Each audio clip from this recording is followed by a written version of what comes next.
Hi, and welcome back to Unmasked Becoming. If this is your first time here, my name's Eliza, and I'm a trauma-informed certified ADHD life coach. And I was diagnosed with ADHD later in life. I created this channel to be a shame-free space where we can explore how neurodiversity, trauma, attachment patterns, and our relationships all shape the way we experience ourselves and the world around us through the lens of coaching and using symbology like tarot and oracle cards as reflective tools. So my hope is that this becomes a place where we can support each other and build greater senses of self-trust, acceptance, and connection as we work on figuring out what's underneath all of the expectations and masks that we've had to put on just to fit into a world that wasn't always taking us into consideration. So today I want to talk about people pleasing. And we'll also look at how early life trauma, as well as rejection sensitivity disorder, can play a role in making people-pleasing behaviors really hard to disentangle ourselves from. Then we're going to switch gears and we're going to do an intuitive card reading and explore how changing our perspective a little can support us as we start exploring a little more deeply underneath this very common mask. So people-pleasing shows up for us in a lot of different ways. And for some of us, it may have even just totally flown under the radar, especially if it was something that was normalized for you growing up. And I'll be honest, I am a recovering people pleaser, born and raised. I guess I'll correct myself. I wasn't born that way, but I was raised that way. And so it's something I'm still grappling with and working on. Being agreeable and putting other people's needs first, that was just the polite thing to do in my family. And it was positively reinforced throughout my life. So if that resonates with you, you might also relate to priding yourself on being low maintenance and may have even experienced people complimenting you for being easygoing. I think that happens a lot. So if that resonates, I'm going to talk more about that. And also if you're somebody who did recognize that you were a people pleaser and had those tendencies, you very well likely might have really been afraid or struggled to change because there's that fear that by not engaging in those behaviors that you might appear selfish or that you won't be liked or just, feel like you're too much. So people pleasing can show up in a lot of ways, and it can masquerade and trick us into believing that we have to engage in those behaviors to be a good person. So, it ultimately though, it's important to look at how over time people pleasing really can have a negative impact on us and our relationships. So people pleasing can show up in a lot of different ways. And I'm going to go over some things that, how it might show up for you. And please, I'm just going to, remind us all to have some self-compassion for ourselves because this stuff might sound familiar and, it might bring up a little bit. So just take care of yourself when you hear this stuff. So, you might just ask yourself, do you overcommit and exhaust yourself in the process? Do you say yes even when you don't want to say yes? Do you over-explain or over-apologize for things? Do you tend to take the blame, even if it's not your fault, just to smooth things over? Or shrink yourself and your opinion in conversations just so everyone gets along? Or consistently put your needs last and put everyone else first? Maybe you find yourself twisting yourself into knots, trying to manage how other people are perceiving you, or jumping through hoops to make things easier for others for fear that you might appear selfish or, too much if you don't, or just suppressing your own needs to avoid conflict or inconveniencing others. So constantly trying to manage other people's feelings and controlling situations to avoid conflict can really leave us feeling disconnected from our own thoughts, feelings, and needs. And that can lead to a sense of numbness and even low levels of depression. On the other end, it can also result in chronic anxiety and burnout and resentment that can be really hard to name. Just because, from the outside, it feels like we're just trying to be considerate or helpful. So I pulled a couple cards I thought kind of reminded me, because I do like using symbolism, as I mentioned earlier, because I feel like it gets us out of our analytical mind, helps us get more into our felt sense of being. So this first card I pulled here is the 10 of Wands, and you'll see this character here holding a very large bushel here of wands. And in the tarot, this is the Rider-Waite tarot. The wands do represent doing things out in the world. And so this person's picked up probably extra stuff, right? Taking on too much, is trying to do it all by themselves. They're hunched over. They look exhausted. They've got their head buried in these wands, in this work that they're trying to looks like trying to get to maybe their house here. They're walking over to this building, which I'm going to kind of assume is their home. And so I think this actually reminds me of things I've done before in the past, where it's like I am so buried in taking all this stuff on that I'm trying to achieve, and have so much on my plate that has, kind of maybe I've put on my plate over time and agreed to too much for fear of saying no and avoiding potential conflict, that I can't even look up enough to, assess the situation from a bigger perspective, right? I don't even have time to say to myself, is this sustainable? Or maybe I could ask for help. Like, I don't feel like there's time, right? Like, I have this idea of, you're just kind of beelining it from point A to point B with all the stuff that you're juggling. And, you can even trick yourself into thinking, well, I'm just a few steps away from getting home. Like, I'm almost done. And, we push ourselves through, things that we shouldn't be pushing ourselves through, and redoing it every day. And that can really lead to burnout over time. So I thought this was a good card to kind of represent that. And then the moon card here, which is the subconscious and the unknown, and unknown fears, and things like this.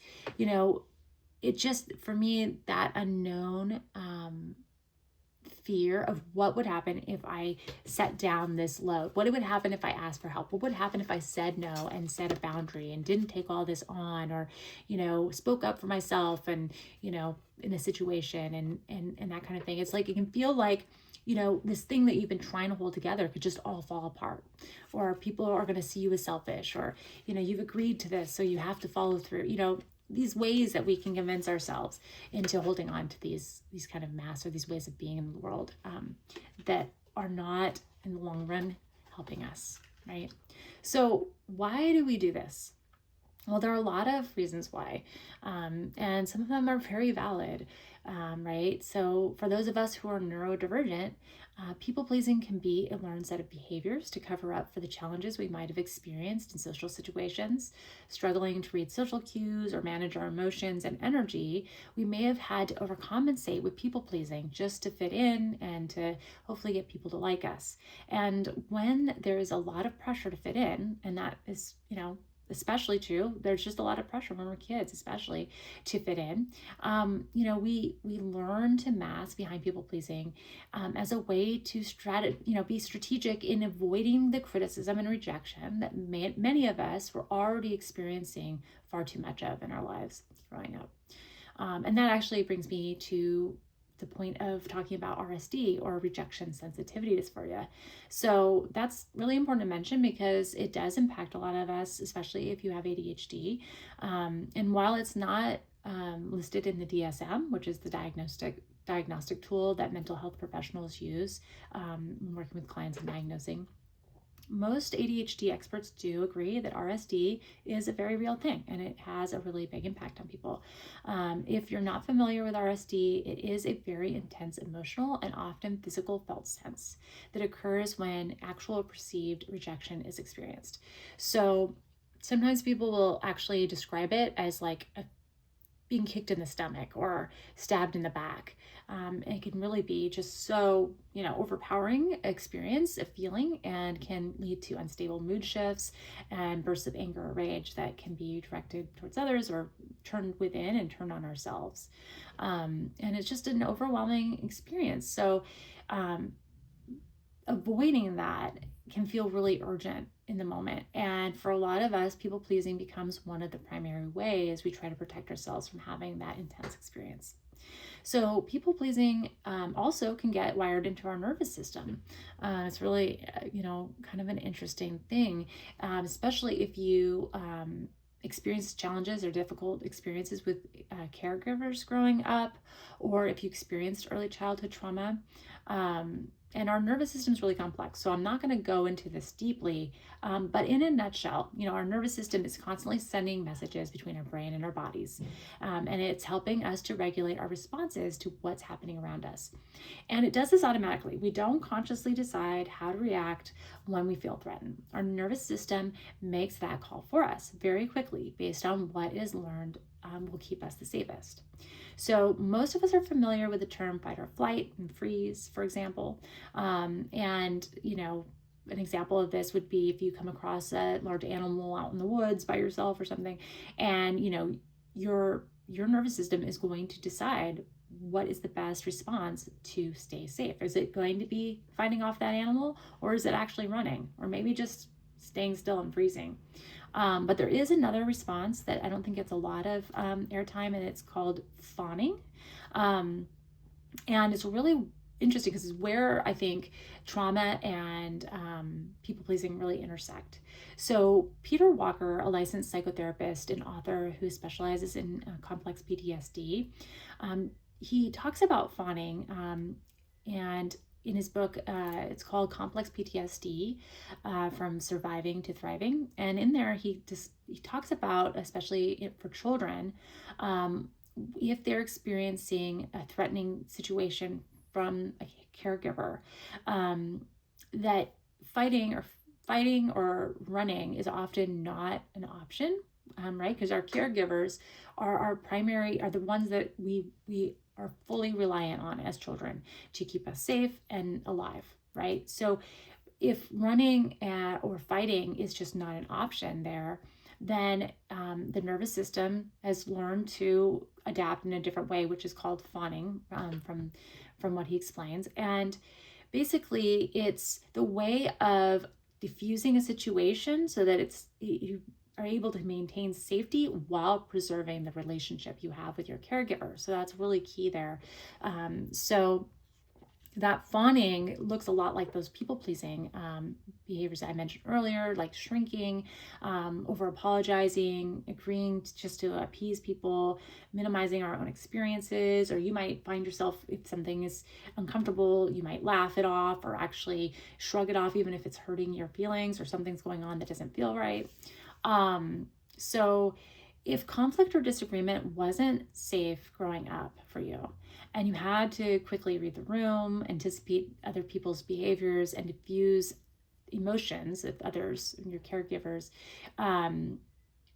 before things would escalate or become more dangerous, your nervous system was engaging in an intelligent way to do what I mentioned as far as fawning or people pleasing, and this, if you have to do this over time, it develops into a pattern that gets wired into our nervous systems. So that pattern will continue even long after those original threats are gone. So, you might become very hypersensitive to situations that feel similar to ones you experienced in the past, even if they're not dangerous, right? And remember, our nervous system is going into automatic response there. It's not a conscious thing. So our nervous system can just start having us start the fawn, right?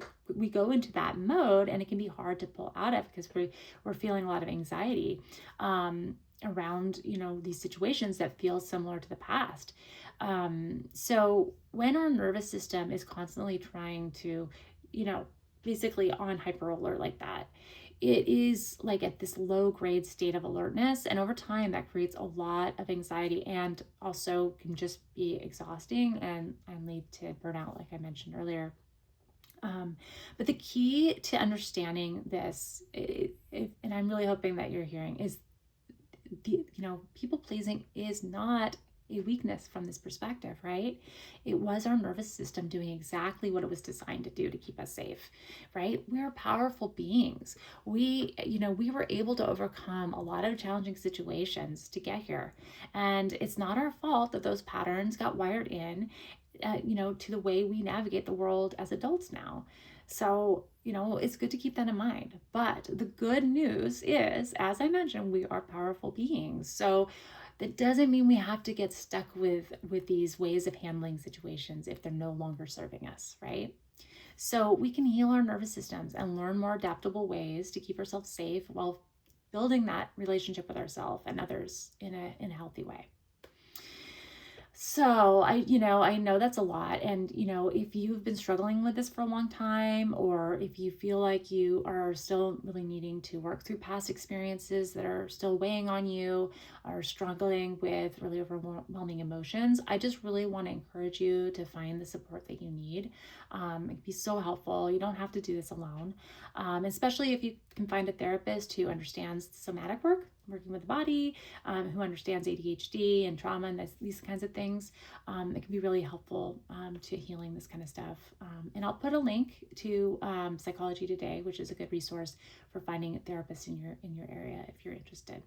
So and also if you're feeling like, you're actually in a place with your life where you've kind of dealt with past stuff and you're really ready to start changing these patterns and to start strategizing new ways of, asserting yourself and feeling more self-empowered, coaching might be right for you. So I do offer one-on-one coaching. If you're interested in learning more, just please check out my website at elizalifecoach.com, and I'll put the link to that in the description. And just feel free to book a consultation, free consultation, and I'd love to talk to you and start a conversation just to see if coaching might be a good fit for you. All right. So I want to transition to a card reading. Okay, so I know we just covered a lot of stuff, so let's just all just kind of do whatever we need to get comfortable. Maybe I'm going to take a sip of my tea. Take a deep breath, maybe even take a break from and, come back when you're ready, whatever you need to do. So I'm going to also just light a little incense here. Clear our space a little bit. And I'm going to draw some cards. And I'll put in the description as well, I'll put the names of the cards I'm using, just so if you want to reference them, you can. So what I'd like to do is use the cards as a reflective tool, like a mirror, that help us explore these patterns a little bit more deeply, right? And kind of look at people pleasing and how it shows up in our lives. And I think it can be helpful to just look at this with a slight tweak in how we are perceiving things. So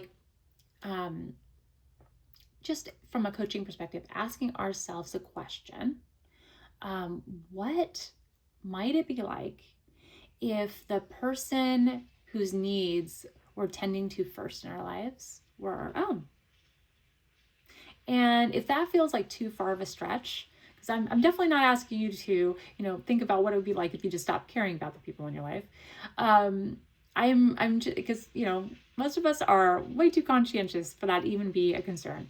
I'm really asking us to just find something that feels a little more accessible. If it's too hard to think of yourself as being the top person on your list, maybe what if you were one of the top people on your list, that you were, taking care of your needs, and just being able to be more at the top than maybe at the bottom, if you're at all like I have been in my past. And we'll pull cards from that perspective and kind of look at what we can glean from the cards.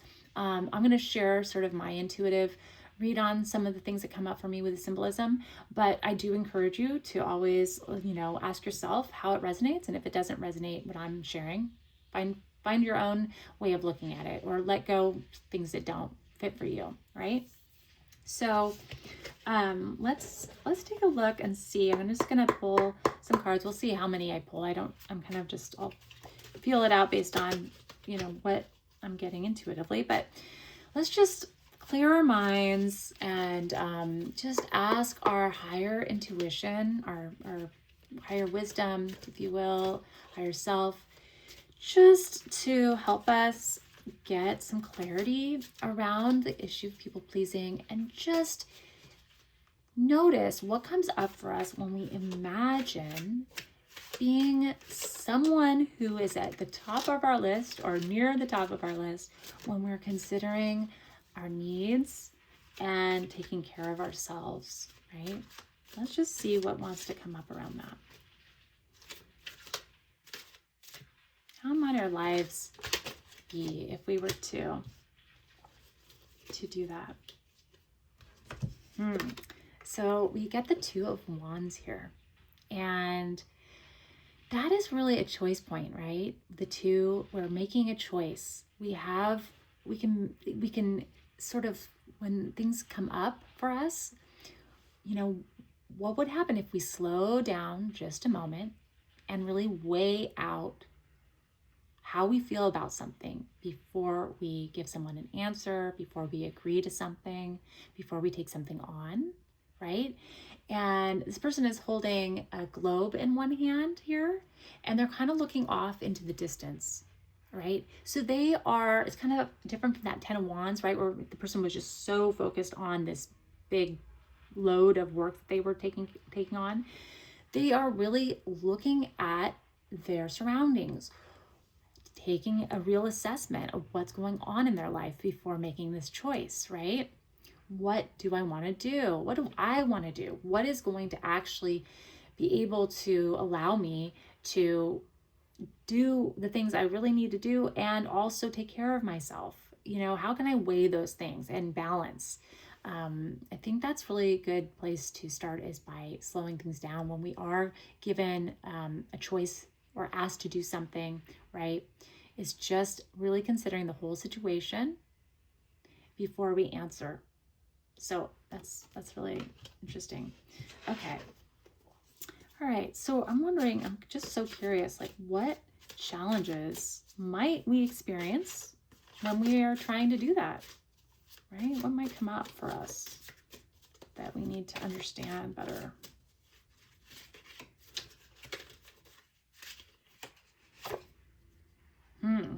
Okay, so we've got the Five of Swords here. Okay, so fives are often a place of some conflict, right? But also, it's interesting, sometimes Five of Swords can also mean not really seeing opportunities to ask for help when we need it, and feeling like we have to take it all on ourselves. This person, it looks like a fight has just happened in this card, right? We've got three figures, and this person here in the forefront is picking up all the swords. So it's kind of like some disagreement, some conflict has happened. These people are walking away looking defeated, and this person's kind of cleaning up the mess, it almost looks like. Is there a fear here that, we've got to clean up the mess, and that there's just no one else who can help us? That can definitely come up, and it kind of asks us to consider, are we really the only person that can handle this situation? Is it really true that there's no one else that can support us, that we could ask for help if we need to? Is it really true that if we ask for help, that people will reject us? I think it's a good question, right? And just asking, just starting with the self-awareness is a good place to start. Doesn't mean you have to do anything different quite yet, but just considering those things and asking yourself those questions when those kind of situations come up can be supportive for us. All right. And speaking of support, so let's do a little more. Let's look and see what our intuition wants to say to us about supports and how we can, what we need to do here to feel supported as we're asking ourselves these questions, right? Ooh, okay, good, perfect. Rest. Okay, this is the Four of Swords, and it does. It's a time of rest, time of putting those anxious thoughts to bed. Although we don't want to bring them to bed. A lot of people lie in bed and just think about all our anxious thoughts. So not that, but really taking a break. Okay. Maybe, doing something different, shifting the energy, getting outside maybe for a moment, taking some deep breaths, right? Giving us a little bit of different perspective so we can take the time we need to really assess the situation, pace ourselves, right? So we don't get overloaded and burned out. So yeah, that's beautiful. All right, let's just see what else. I'm gonna jump over to another deck just to see if there's anything here. This one is an oracle card deck, and I'm just kind of curious what might come up here. Just in getting some more intuition and support around this issue of putting ourselves closer to the top of the list and taking care of ourselves. What wants to come out here? Oh boy. Good. Slow and steady. Slow and steady. It's interesting. We're getting this real rest energy, right? I mean, it can feel like that sometimes with the way life is. Like, it can almost seem impossible, right? But you know, it's interesting. This person is like almost like it's like a fairy who is in a snail shell, right? And I think of that as kind of your home. Like the snail shell is your home, and it's like always with you, right? If you're this fairy here. And so cultivating that inner sense of safety, and building that inner trust within ourselves,